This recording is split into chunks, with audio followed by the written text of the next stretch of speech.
하나님 말씀 창세기 15장입니다. 창세기 15장 1절부터 10절까지 말씀인데 우리 교독을 해서 한번 읽어보도록 하겠습니다.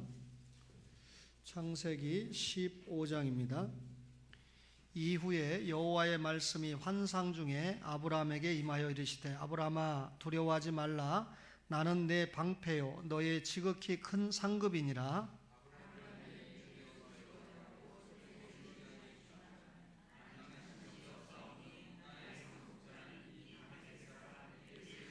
아브라함이 또 이르되 주께서 내게 씨를 주지 아니하셨으니 내 집에서 길린 자가 내 상속자가 될 것이니이다.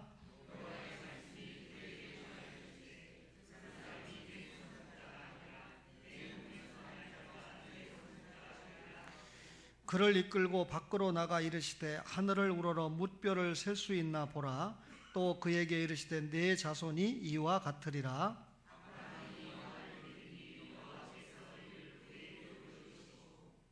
또 그에게 이르시되 나는 이 땅을 내게 주어 소유를 삼게 하려고 너를 갈대아인의 우르에서 이끌어낸 여호와이니라.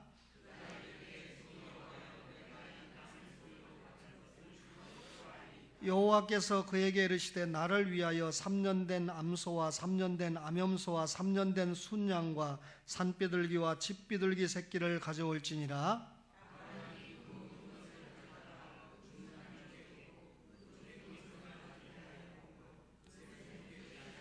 솔개가 그 사체 위에 내릴 때에는 아브라함이 쫓았더라. 아멘. 성경 첫 구절의 말씀이 태초에 하나님이 천지를 창조하시니라 라고 하는 말씀입니다. 하나님이 누구십니까? 출애굽기 3장 14절에 보니까 스스로 계신 분이다 그랬습니다. 스스로 계신 분이기 때문에 그분이 어떤 분인지 스스로 공개하지 않으면 우리가 알 수가 없습니다. 그래서 기독교는 계시 종교고 여러분과 저는 계시 의존 사색을 통해서 신앙생활을 합니다. 이 자리에서 함께 드리는 여러분들이 기도를 많이 해서 주님을 만났습니다. 또 어떤 꿈 중에 주님을 만났습니다. 그러면서 내가 만난 주님을 간증한다고 하면 각인이 만난 주님이 다 다를 수가 있습니다. 그러나 스스로 계신 하나님께서 자신을 계시하셨기 때문에 그 계시의 말씀이 신구약 66권의 성경 말씀이기 때문에 우리는 같은 하나님, 같은 예수님, 같은 성령님을 섬기면서 예배 생활을 하고 있는 것입니다. 하나님께서 이 우주 만물을 왜 창조하셨을까요? 그 가운데 하나님의 형상대로 만물의 영장으로 인간을 왜 만드셨을까요?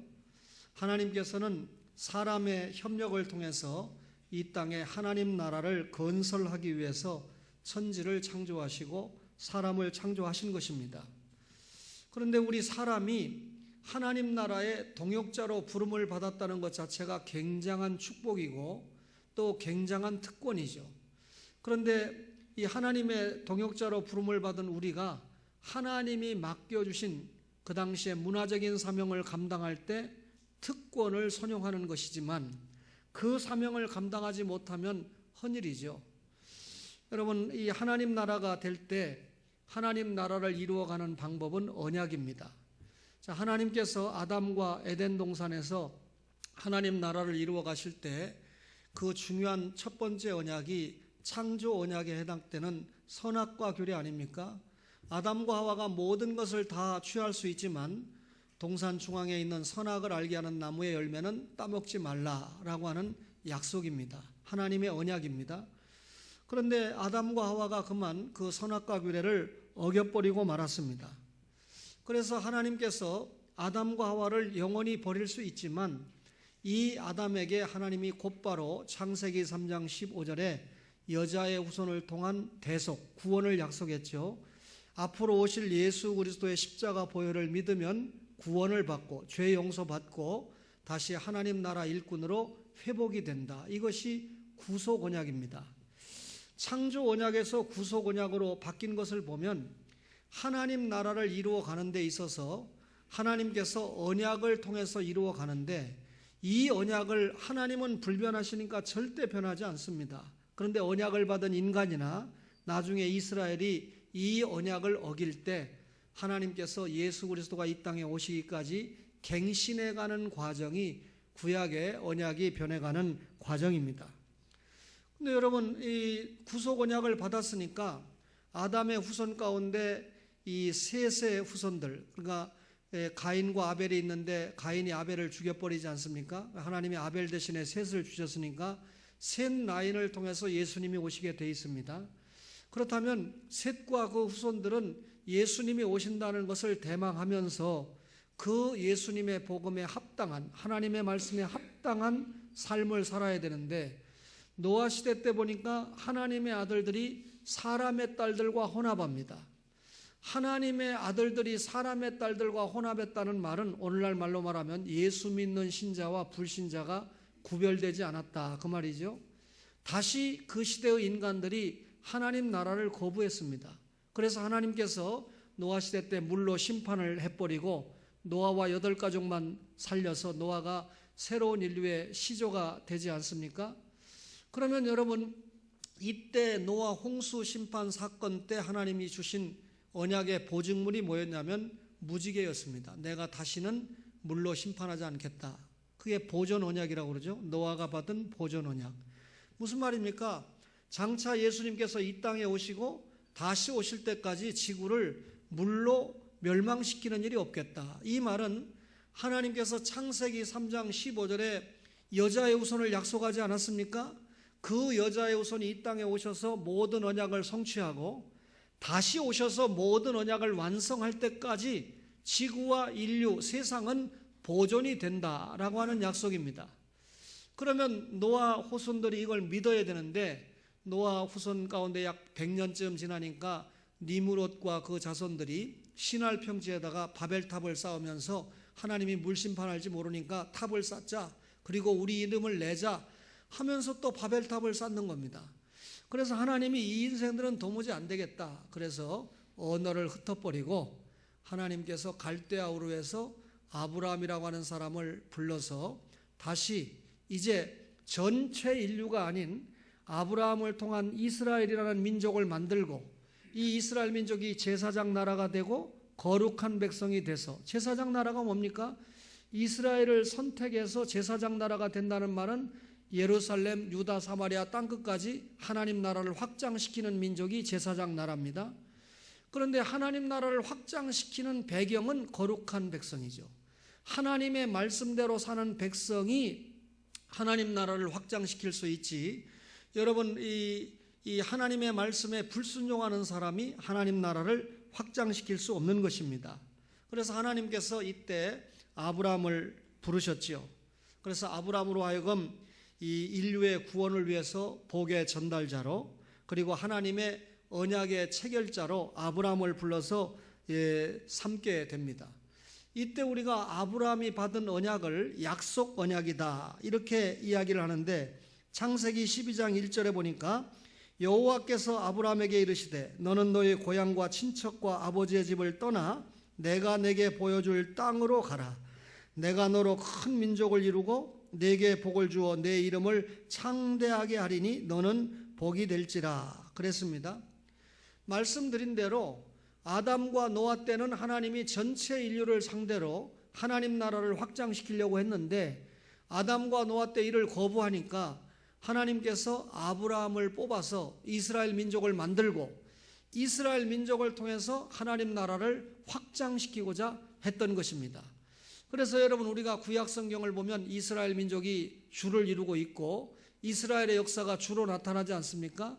그러니까 이면적으로 보면 이스라엘의 역사지만 내면적으로 보면 하나님 나라 역사를 보여주기 위해서 선택받은 민족이 이스라엘이고, 그 일을 감당하기 위해서 거룩하게 구별된 민족이 이스라엘 백성이니까 하나님 앞에 얼마나 큰 특권과 영광을 받은 백성이었습니까? 그러나 결론적으로 그 민족이 예수님을 믿지 않고 예수님을 십자가에 못 박았기 때문에 하나님 나라를 부정하고 구약을 부정했기 때문에 그 제사장 나라 거룩한 백성의 특권이 오늘 여러분과 저에게 온 것입니다. 그러면 그 과정을 보면 아브라함이 약속 언약을 받았는데, 자, 아브라함을 통해서 이스라엘 민족이 나중에 형성이 됩니다. 그래, 아브라함에게 준 약속 언약이 무슨 유다이즘이나 시오니즘의 근거가 되는 것이 아니고 하나님께서 아브라함을 통해서 하나님 나라를 이루어 가겠다는 겁니다. 근데 여러분, 아브라함은 이미 아담 언약이나 노아 언약을 다 알고 있었습니다. 아브라함이 살았을 때 노아가 살아 있었거든요. 그러니까 이 노아를 아브라함은 70세 정도가 되기까지 노아가 살아 있었습니다.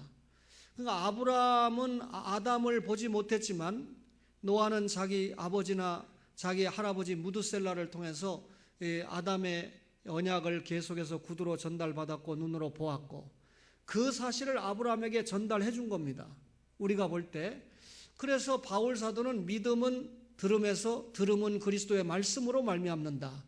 아브라함이 하나님께서 갑자기 갈대아우를 떠나라, 내가 지시할 땅으로 갈대할 때 믿음을 보이고 순종할 수 있었던 것은 이미 그 선대의 사람들로부터 언약, 하나님 나라와 하나님의 언약에 관한 말씀을 이렇게 구두로 전달을, 그때는 성경이 기록되어 있을 때가 아니니까 구두로 전달을 받았다, 그 말이죠.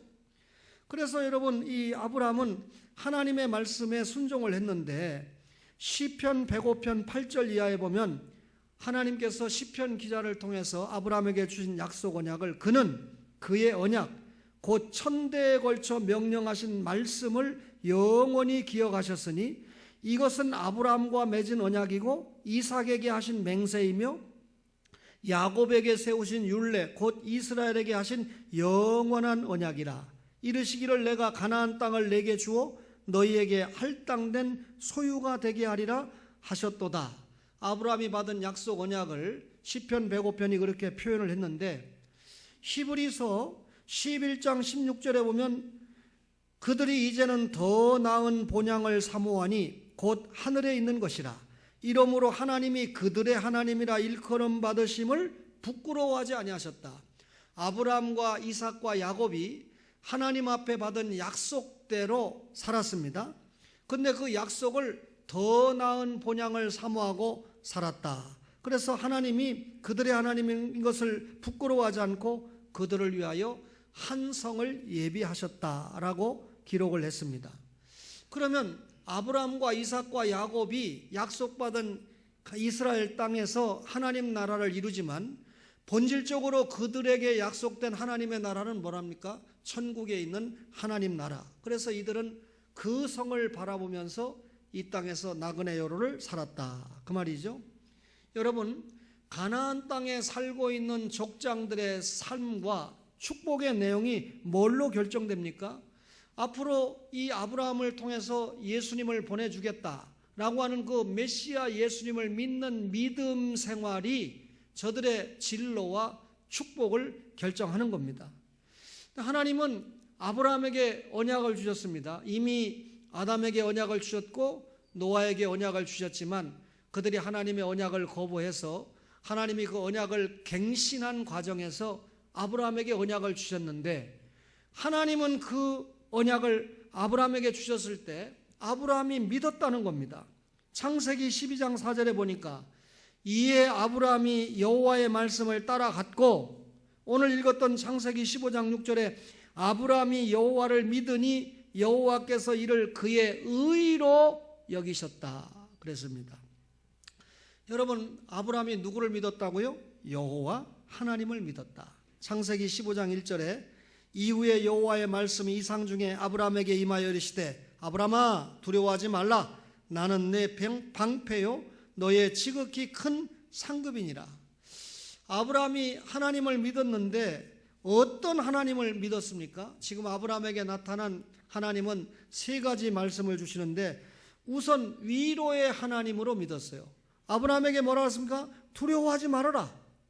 아브라함이 조카 롯을 구하기 위해서 연합군과 전쟁을 하고 왔는데 그 연합군 때문에 후환을 두려워하고 있을 때입니다. 근데 하나님이 두려워하지 말아라. 위로의 하나님이죠. 또 어떤 하나님입니까? 보호의 하나님입니다. 나는 내 방패다. 아브라함, 내가 어디에 가든지 내가 너를 보호해 주겠다. 이 말은 무슨 말입니까? 아브라함아, 너를 책임지는 존재가 너 자신이 아니고 내가 너를 책임져 주겠다. 이 말은 하나님의 영원하신 계획 속에 누가 들어있었다는 겁니까? 아브라함이 들어있었다, 그 말이죠. 아브라함이 뭘 믿었습니까? 자신의 모든 생을 궁극적으로 전체적으로 다 책임지시는 하나님을 믿은 겁니다. 어떤 하나님을 믿었습니까? 축복의 하나님을 믿었어요. 하나님이 아브라함에게 나는 내게 지극히 큰 상급이다. 상급이라고 하는 말은 갚아준다 라고 하는 뜻인데, 여기에서는 물질적인 복을 말합니다. 아브라함이 물질이 많아지니까 조카를 쫓아내지 않고 조카에게 네가 먼저 택해라, 보이는 땅 네가 먼저 택해라 해서 조카에게 양보하는 모습을 보이지 않았습니까? 조카가 끌려갔을 때 318명을 데리고 가서 전쟁에서 승리하고 전리품을 많이 가지고 오다가 멜기세덱을 만난 거 아닙니까? 그런데 그 많이 가져온 전리품을 이 아브라함이 소돔 왕에게 돌려줍니다. 그러니까 아브라함이 참 물질적으로 많이 양보하고 살았는데, 이런 아브라함에게 하나님이 내가 너에게 상급이다, 이 말은 내가 너에게 물질적으로 축복하겠다. 위로의 하나님을 믿었고 보호의 하나님을 믿었고 축복의 하나님을 아브라함이 믿은 겁니다. 이 말은 아브라함이 하나님의 계획과 하나님의 통치와 하나님의 섭리를 아브라함이 믿었다, 그 말입니다. 여호와 하나님을 믿었습니다. 그런데 하나님은 이런 아브라함이 여호와 하나님을 믿었는데 어떻게 구체적으로 믿었냐면 여호와의 약속을 믿었습니다. 창세기 15장 4절을 볼까요? 여호와의 말씀이 그에게 임하여 이르시되 그 사람이 네 상속자가 아니라 네 몸에서 날 자가 네 상속자가 되리라 그랬습니다. 아브라함은 자신을 방문한 하나님 앞에 자신이 무자, 자식이 없다고 이야기합니다. 이미 하나님께서 아브라함에게 자식을 주시겠다고 약속을 했습니다. 그런데 때가 돼도 자식이 생기지 않아요. 그러니까 아브라함이 하나님, 제가 신임하는 종이 하나 있는데 엘리에셀입니다. 그 엘리에셀을 내 상속자로 삼겠습니다. 그 말은 엘리에셀이 비록 내 자식은 아니지만 상속자로 삼겠다는 것은 자식이 누릴 수 있는 모든 기업을 그에게 물려주겠다, 엘리에셀을 양자로 삼겠다, 그 말 아닙니까? 이 시대에는 자식이 없을 경우에 종을 양자로 삼아서 재산과 그 권한을 물려주는 풍토가 관례였습니다. 그러면 여러분, 아브라함이 갑자기 엘리에셀 얘기를 끌고 나온 게 하나님의 약속을 불신해서 그런 게 아닙니다. 자식을 주겠다고 한 하나님의 약속을 믿었어요. 그런데 하나님의 그 약속을, 자식을 주겠다는 약속을 믿었는데 어떤 방법으로 주실 것을 알지 못했기 때문에 기다려봐도 자기와 사라를 통해서 자식이 안 나오니까 우리 집에서 충성하는 엘리에셀을 종으로 양자로 삼겠습니다, 그렇게 이야기한 것입니다. 그러나 하나님은 아니다.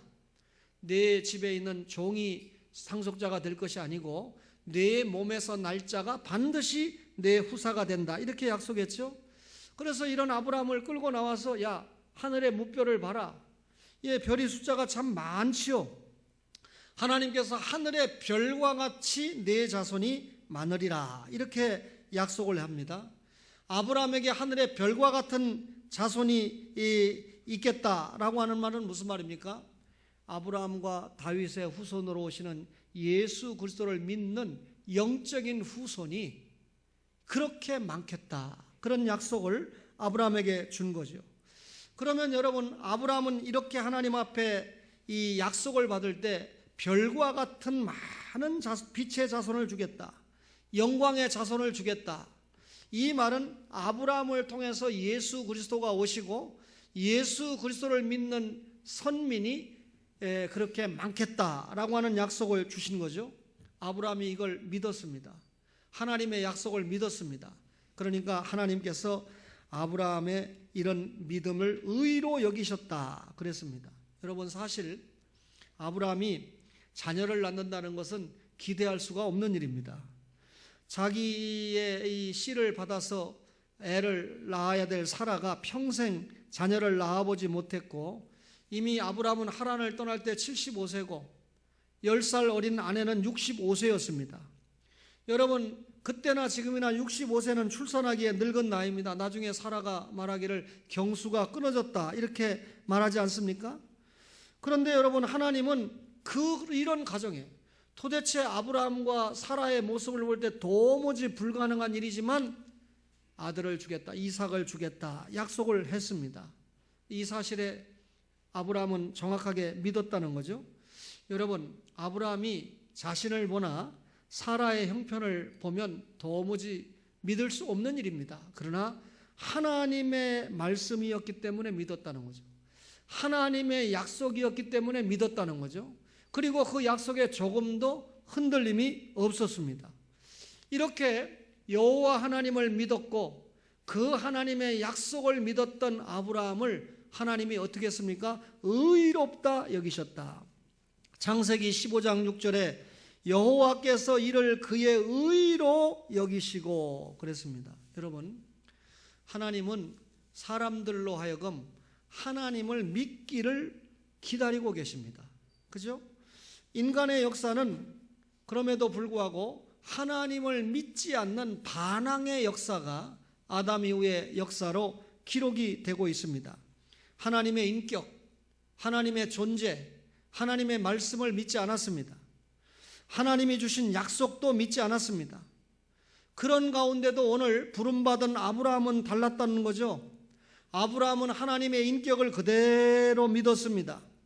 그 하나님의 인격을 믿고 존재를 믿으니까 너 내 본토 친척 아비 집을 떠나라. 내 고향과 친척과 아버지 집을 떠나라.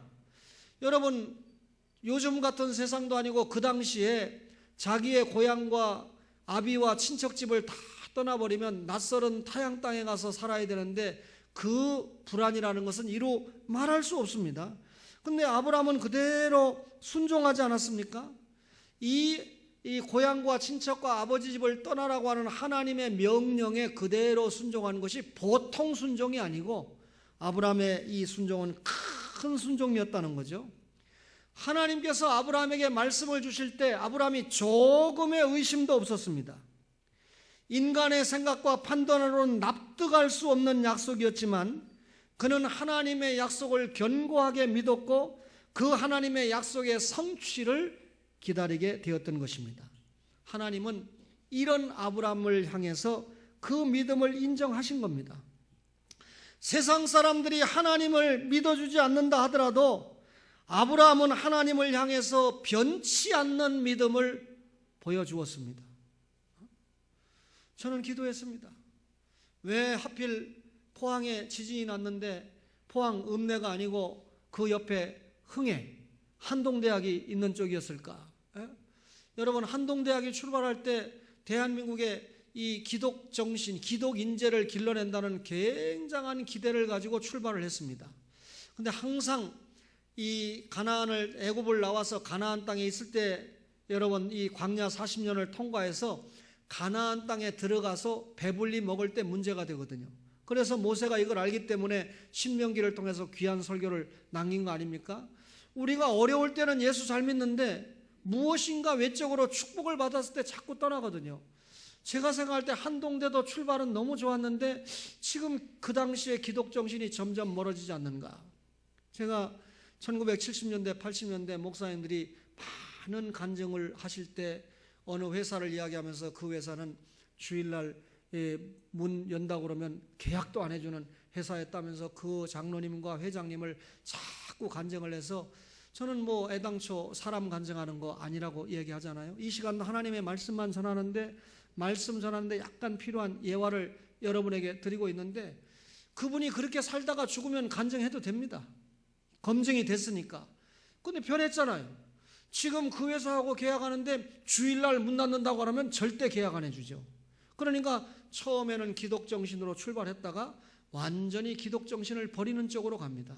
이번 지진을 통해서 작게는 한동대 총장이야 모든 교수들이 깨달아야 되고 또 주님의 이 재림이 임박해 오고 있다는 사실을 우리가 깨달아야 되고 저는 뭐 인천에 있으니까 또 힘이 없는 목사님과 주장을 못했지만 포항에 있는 전 교회들이 한국교회 요청을 해서 마지막 주일 오후 예배 헌금은 이 지진을 만난 이 난민들을 돕는 데 좀 도와달라 이렇게 호소하는 그런 모습이 필요하고 그래야 그 지역에서 교회가 신뢰를 받고 인정을 받는데 뭐 미안합니다. 뭐 이 숙소를 대피소를 제공하고 하는 그런 교회들은 나오지만 교회의 연합회가 있지만 별로 그렇게 부흥하지 못하는, 그저 그 연합회 회장이 되고 임원이 되면 그 이름 내는 것으로, 이름으로 뭐 이게 명예를 유지하는 것으로 족한 이런 안타까운 모습, 안타깝습니다.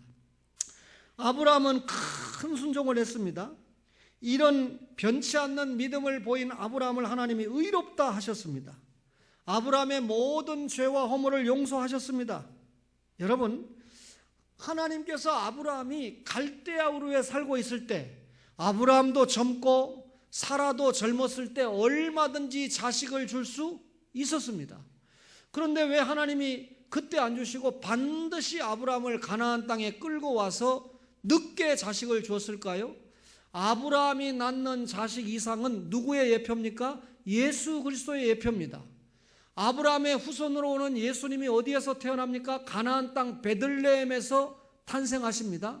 따라서 예수님의 예표로 이 땅에 오는 이삭이 하란 땅이 아닌, 갈대아 우르가 아닌 가나안 땅에서 태어나는 것이 하나님의 뜻이었기 때문에 도무지 이 갈대아 우르가 아닌 가나안 땅에 불러 세워서 후사를 허락을 하신 겁니다.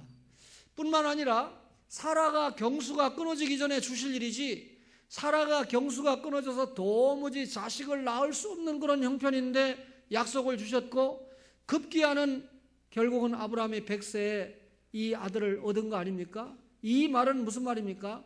예수님의 예표가 되는 이삭을 도무지 아브라함과 사라의 불가능한 상황에서 얻었다, 이 말은 요셉과 마리아를 통해서 예수님이 이 땅에 오시는데, 요셉과 마리아의 사랑관계를 통해서 오는 것이 아니라 마리아의 태만 빌려서 동정녀 잉태를 통해서 예수님이 오시는 거 아닙니까? 성령 잉태로 오시는 거 아닙니까? 도무지 불가능한 상태에서 이삭이 나왔던 것처럼 인간의 생각으로 도무지 불가능한 성령 잉태를 통해서 예수님께서 이 땅에 오셨다는 것을 알려주기 위해서 도무지 아브라함과 사라가 불가능한 상황에서 자식을 주겠다고 약속을 했고 그대로 성취를 주셨던 것입니다. 하나님의 이런 원대한 뜻을 여러분과 저가 아셔야 되죠. 이삭은 웃음, 예수님의 예표입니다. 그는 가나안 땅에서 예수님처럼 났어야 됐습니다. 그는 불가능한 상황에서 예수님이 성령 잉태하신 것을 예표한 존재였습니다. 그렇기 때문에 여러분, 이런 것을 믿었던 아브라함에게 하나님이 의롭다함을 주셨습니다. 아브라함은 단순히 자신을 통해서 태어나는 이삭의 출생 이거 정도만 믿은 게 아니라 자신을 통해서 오실 메시아 예수 그리스도가 오신다고 하는 사실을 정확하게 믿었던 것이죠. 여러분, 지금 우리는 예수님이 이 땅에 오셔서 우리 죄를 위해서 십자가에 죽으신 걸 믿고 구원받지만, 예수님이 십자가에 죽기 전에 사람들은 예수님이 오셔서 십자가에 죽는다는 미래적인 사실을 믿고 구원받은 것 아닙니까? 따라서 아브라함은 예수 그리스도를 믿고 영생하는 백성이 됐고 하나님 나라의 백성이 된 것입니다. 여러분, 제가 지금 오늘 아브라함의 약속 언약을 여러분에게 말씀으로 전했지만 단순히 이것이 아브라함에게만 국한된 말씀이 아니고 오늘 여러분과 저에게 동일하게 우리 자신의 이야기로 들려지는 거죠. 아브라함처럼 우리도 그가 가진 믿음을 가지고 있습니다. 그러므로 아브라함이 받은 믿음을 통한 의가 오늘 여러분이 저가 예수 그리스도를 믿는 믿음을 통한 의로 여기심을 받는다, 그 말입니다.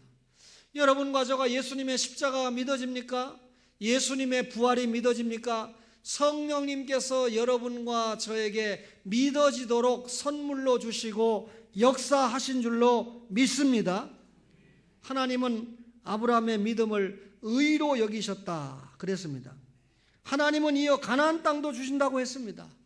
그리고 이 가나안 땅을 주신다고 할 때 아브라함이 그 땅을 내가 기업으로 받는 거 어찌합니까? 라고 약간의 의심하는 모습을 보이니까 하나님께서 여러 말씀을 하시면서 횃불 언약, 언약식을 가지지 않습니까? 그 언약식에 3년 된 암염소, 3년 된 이 염소, 3년 된 순양, 산비둘기, 집비둘기 새끼를 가져다가 중간을 쪼개고, 여러분 중간을 쪼개면 피가 나지 않아요?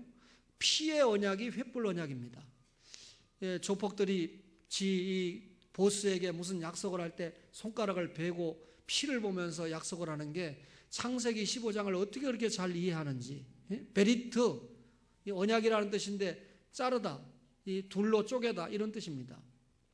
지금 아브라함아 네가 땅을 준다니까 약간 믿음이 안 되는데 나는 내 목숨을 걸고 약속을 지키겠다. 이게 하나님이 베리트, 횃불 언약의 내용입니다. 하나님이 목숨을 걸고 아브라함에게 약속을 지키겠다. 결국은 아브라함에게 주신 약속이 뭡니까? 너를 통해서 예수 그리스도가 오고 예수 그리스도를 믿는 민족이 하늘의 별과 같이 많아지겠다. 하나님이 그 약속 지켰죠. 자, 하나님이신 예수님이 이 땅에 오셨죠. 그리고 십자가에서 피 흘려 못 박혀 죽으셨죠.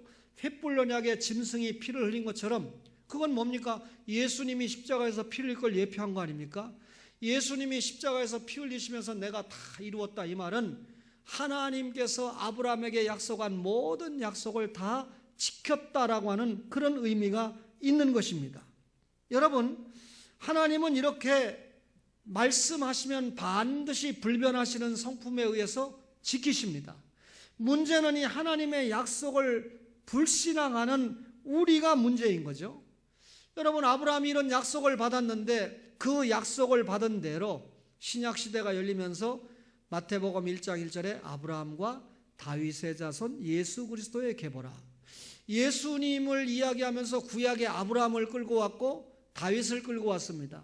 그러니까 우리가 예수 그리스도를 잘 이해하려면 적어도 구약의 아브라함을 잘 알아야 되고 다음 주 이 시간에 설교할 다윗에 대해서 우리가 잘 알아야 됩니다. 아브라함은 약속 언약을 받았고 다윗은 왕국 언약을 받았는데요. 다시 말하면 예수 그리스도가 아브라함과 다윗의 후손으로 이 땅에 오심으로 아브라함에게 약속된 모든 것이 일단 성취가 되었다 그 말이죠. 그러면 여러분 언제 아브라함과 다윗이 받은 모든 약속이 완성됩니까? 예수님이 재림하시면 모든 것이 완성이 됩니다. 여러분과 저는 지금 이 시대를 살아가면서 이제 성취 언약까지 봤어요. 예수님이 이미 오시고 사시고 죽으시고 부활하시고 하나님 보좌 우편에서 우리를 위해서 기도하고 계십니다. 이제 그분이 다시 오시면 모든 언약이 완성되는 완성 언약의 시대를 바라보면서 하나님 나라 일꾼으로 살아가고 있는 겁니다. 예수 믿으면 구원받는 거 기본이라고 그랬습니다. 예수 믿으면 영생은 따놓은 당상입니다. 그런데 예수 믿으면 죄 용서받고 뭘로 복귀하는 거죠? 하나님 나라 일꾼으로 복귀하는 겁니다. 그러니까 여러분과 저가 천국에서 누릴 영원한 하나님 나라 이 일꾼으로서 지금 상급을 준비해 가는 거죠. 스승인 박 목사님이 지난 수요일 날 이사를 해서 제가 금요일 날 신방을 갔어요. 여러 사람 가운데 그분이 함께 했던 장로님들도 많고 그렇지만 제일 먼저 저와 제 아내가 신방을 했는데 보통 사람 같으면 아직 정리 안 됐다고 오지 말라고 할 텐데 오지 말라고 안 하시더라고요. 그 다음날 전화를 했는데 제 아내가 다음 주에 박 목사님이 오셔서 우리 이사했다고 설교해 주실 건데 어떻게 스승님 이사했는데 먼저 우리가 찾아뵙는 게 예의가 아니냐. 그래서 간다고 전화를 드렸는데 오지 말라 안 하시더라고요. 가보니까 박 목사님 뭐 살림이 있어야죠. 살림 정리할 살림이 없습니다. 책 몇 권에 간단한 살림으로 사시는 분 아닙니까? 그런데 어느 교회 부자 세습에 대해서 대화가 나왔어요. 박 목사님께서 심은 대로 거둔다. 행한 대로 갚아준다는 하나님의 말씀을 강조하면 사람들이 율법주의라고 이야기를 하지만 결코 율법이 아니다. 아마 그분이 천국 가고 안 가고는 하나님이 알아서 하실 일이지만 혹 천국에 간다고 해도 받을 상급은 이미 다 까먹고 없는 상황이 돼버렸다라고 스승 목사님이 가르쳐 주시더라고요. 여러분 이 목사님이 이 송파제일교회 부담을 주지 않으려고 그렇다고 저보고 꼭 그렇게 하라는 건 아닙니다. 이 송파제일교회 박 목사님이 교회 옆에서 하시면 후임으로 온 목사님이 사역에 지장을 받을까 봐 그래서 멀리 일산으로 이사 갔다가 2년 살고 집값이 7천만 원 올려달라니까 김포로 또 갔습니다. 김포로 갔는데 2년 되니까 또 올려달라고 해서 김포에서 또 이사를 했는데 싼 집으로. 그래도 또 2년 살고 나니까 또 올려달라고 그래가지고 이제는 평택으로 갔습니다. 평택으로 이사를 갔는데 못 모르고 갔는데 보니까 공사가 계속되고 이 네 분이 늘 하루 3차 예배 드리고 기도하고 사는데 책 보고 전혀 안 되는 거예요. 그래서 도무지 안 되겠다 해가지고 고민을 하는데 한 장로님이, 이 목사님이 자꾸 이사 다니면서 그 고민을 듣고 한 장로님이 박 목사님에게 승낙도 안 받고 수지에다가 아파트를 계약을 한 거예요. 목사님 이름으로 계약을 했다고 그러니까 그냥 이제 때가 되면 이사를 가야 되는데 평택 이 집이 빠져야말로 하죠. 평택 그 집이 1억 9천만 원의 전세인데 2천만 원을 싸게 해도 석 달밖에 안 살았는데 안 나가는 거예요. 또 주인을 잘 만나고 또 강신욱 장로님이 좀 옆에서 돕고 이래가지고 주인이 2년 뒤에 2천만 원을 돌려주기로 하고 빼줬어요. 근데 목사님은 이게 안 빠지면 수지에 제가 보니까 3억 8,400에 사셨다 하더라고요. 수지의 아파트를. 그거 큰일 나잖아요. 돈 잔금도 못 치르고. 그런데 장로님이 목사님 걱정하지 마세요. 제가 일단 다 대납을 해서 실어 놓을 테니까 뭐 걱정하시지 말라고. 그 순간에 목사님이 감사한 게 아니라 부담이 오고 시험이 들었다는 거예요. 그래서 왜 그러냐 저희가 여쭤보니까 그 장로님이 그 3억 8,400만 원을 다 대납하고 나면 절대로 돌려받을 분이 아니라는 거죠. 목사님이. 그러니까 그 장로님에게 자기가 할 일이 아니기 때문에 하나님 이 집이 빨리 꼭 빠질 수 있도록 해주세요 했는데 주인이 좀 속색였지만 들어오는 사람이 없어서 좀 속이 썩었지만 때마침 그 2천만 원 깎아주니까 사람이 들어와서 그래서 이사를 잘 하게 되었다라고 하는 간증을 하시더라고요. 그런데 저는 그래도 조금 세상 물정을 아는데 우리 목사님은 세상 물정을 모르는 것 같아요. 집이 깨끗해요. 그래서 제가 이거 몇 년 됐습니까? 10년 됐는데 앞에도 야산이 있고 뒤에도 야산이 있고 바로 앞에 야산 옆에는 지구촌 교회가 있습니다. 아마 분당 지구촌 교회가 원래 수지에서 출발했으니까 기가 막힌 전경이에요. 뒤에 등산하기도. 이 두 노인이 살기엔 너무 행복한 공간이기 때문에 장로님들이 그 집 팔릴까봐 무조건 보고 계약을 해놓은 겁니다. 목사님, 이제 더 이상 이사 다니지 말고 여기서 사시다가 주님을 만나세요 하고 그리고 못 팔아먹게 장로님이 사모님과 목사님 공동 명의로 그렇게 해놨다는 거예요. 그런데 거기 가서 제가 기도를 하고 여러 대화를 하면서 이 집이 깨끗하네요. 10년 됐답니다. 근데 리모델링을 한 거예요. 성파제일교회 안수 집사님이 리모델링을 해주셨는데 목사님이 절대로 돈 받아야지 그냥은 안 된다고. 이 목사님 성품이 그러니까 1,500만 원을 주고 리모델링을 했대요. 목사님 네 분을 돈을 주신 줄로 알아. 내가 생각할 때는 33평짜리 리모델링을 하는데 1,500만 원짜리 리모델링이 어딨어요. 부엌에 주방만 갈아도 1,000만 원일 텐데 제 마음에. 그래서 제가 내일 모레 글패 만나면 목사님 그 리모델링비는 안수 집사님이 재료값도 안 받고 해주신 겁니다. 감사하다고 인사하셔야 됩니다. 내가 꼭 가르쳐 드리려고 그래요. 뭔 말인지 아셔야 됩니다. 뭔 말인지 이 말이. 여러분 하나님이 약속하시면 반드시 이룹니다. 제가 생각할 때 박 목사님은 이 땅에서 받는 상급보다 하늘에서 받는 상급을 확실하게 믿고 있기 때문에 어찌하든지 목사다운 믿음의 처신을 하려고 애를 쓰시는 분이고 저 강동의 어떤 분은 전혀 그런 것과 관계가 없는 그런 분이기 때문에 한국교회를 이렇게 굉장히 곤란한 지경에 세우고 있는 것입니다. 사랑하는 초원의 가족 여러분, 그래서 또 오해하지 마세요. 저기 우리 조태현 목사님, 정찬배 장로님 해병대 후배가 가 있는 교회 같은 데는 아무도 오라고 해도 안 가잖아요. 그런 교회를 아버지가 아들에게 세습을 했다. 그건 세습이 아닙니다. 아무도 올 사람이 없으니까 아들이 희생해서 시골 농촌교회 아들이 물려받고 대를 이어서 목회를 하는 경우가 더러더러 있습니다. 그거하고 좀 차이가 있죠. 설교를 잘못 알아들어가지고 저기 하면 안 됩니다. 사랑하는 초원의 가족 여러분, 아브라함의 약속 언약 동일하게 우리도 하나님의 약속 언약을 반드시 그대로 믿고 하나님의 자녀가 되었으니 이제 하나님 나라에서 받을 상급을 위해서 열심히 영적인 고군분투하는 여러분과 저가 되기를 간절히 바랍니다.